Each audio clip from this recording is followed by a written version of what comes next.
Balik lagi di channel YouTube gue.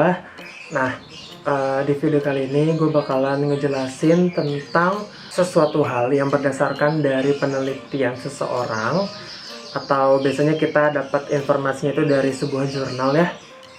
Nah, langsung aja kita ke pembahasan. Nah, mungkin kalian sering kalau misalnya ke dokter atau misalnya kontrol ke dokter, terus misalnya kalau lagi sakit pasti kan bakalan dicek dulu nih kayak tekanan darahnya, tensinya. Nah, biasanya kalau misalnya tensinya itu lebih atau sama dengan dari 140/80, itu termasuk dalam kategori tekanan darah tinggi atau biasanya kita sebut hipertensi. Angka 140 itu merupakan tekanan darah sistolik dan angka 80 itu merupakan tekanan darah diastolik. Kalau misalnya kalian udah termasuk kategori tekanan darahnya tinggi atau hipertensi, itu kalian harus berhati-hati.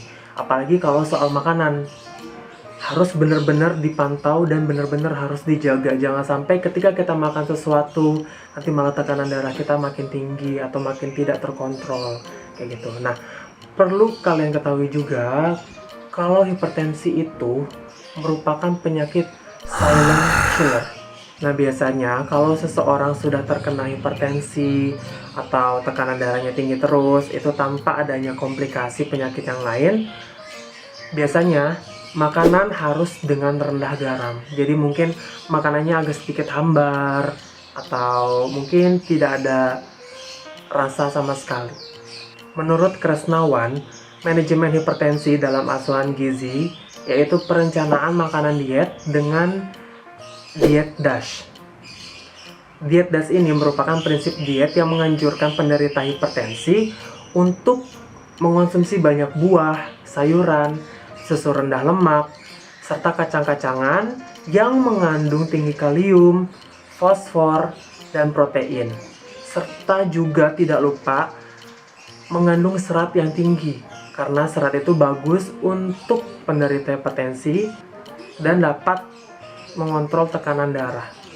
Ngomong-ngomong soal hipertensi, kenapa aku bahas ini?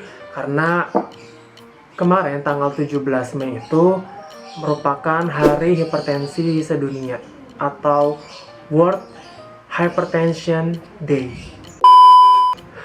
Nah, di video kali ini aku dapat jurnal yang membahas tentang pengaruh pemberian jus bit terhadap tekanan darah penderita hipertensi.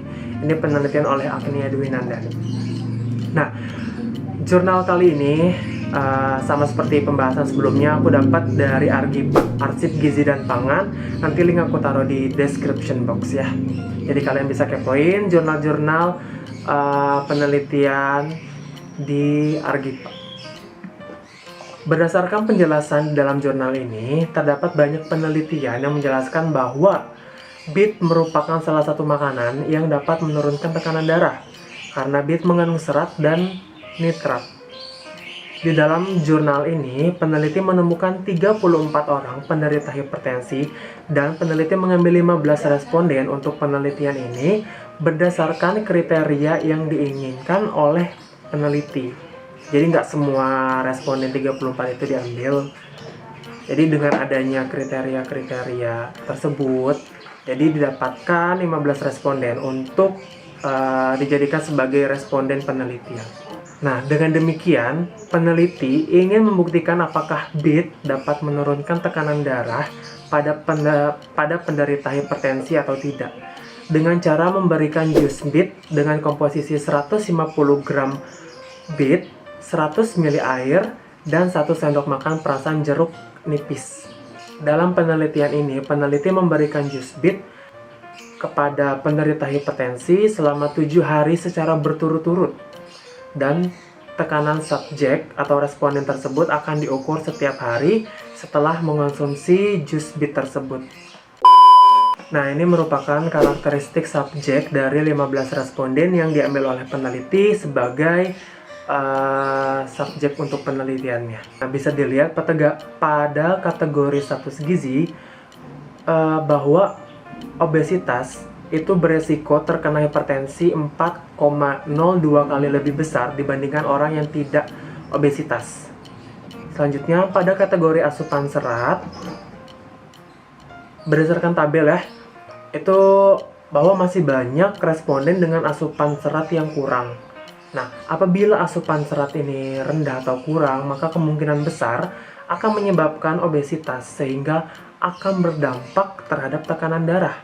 Pada kategori asupan natrium, berdasarkan tabel juga, ini masih banyak responden dengan asupan natrium itu yang tinggi.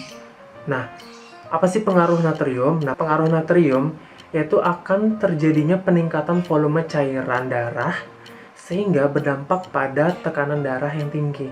Ya gitu.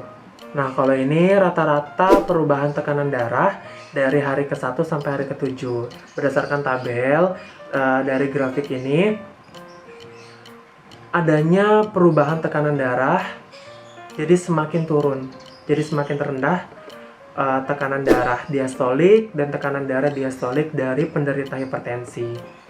Nah, berdasarkan hasil tersebut maka didapatkan adanya perbedaan yang signifikan antara tekanan darah sistolik dan diastolik sebelum intervensi dengan tekanan darah sistolik dan diastolik sesudah intervensi. Nah, intervensi yang dimaksud adalah dengan tadi pemberian jus bit. Itu merupakan salah satu alternatif untuk kalian penderita hipertensi atau mungkin keluarga, tetangga penderita hipertensi. Bisa dicoba dengan pemberian jus bit. Ini merupakan salah satu alternatif dari sisi gizi ya. Dari penelitian ini dapat disimpulkan bahwa kita harus mengonsumsi serat yang cukup, natrium yang cukup, terus juga selalu pantau berat badan. Mungkin ini aja yang bisa aku jelasin. Jadi untuk kalian harus selalu menjaga pola makannya, harus selalu memantau berat badannya, jangan lupa berolahraga supaya kita tidak terkena hipertensi atau tekanan darah yang tinggi. Nah, mungkin itu aja yang bisa aku jelasin di video kali ini. Semoga bermanfaat untuk kalian. Terus juga mungkin kalian ada saran aku harus ngebahas jurnal tentang apa, bisa komen. Terus jangan lupa di-share supaya informasi ini gak cuma kalian doang yang dapat. Terus jangan lupa di-like sama di-subscribe juga supaya aku bisa terus upload video-video yang memberikan tips-tips tentang gizi, informasi tentang gizi gitu. Yaudah, dadah, terima kasih. Assalamualaikum warahmatullahi wabarakatuh.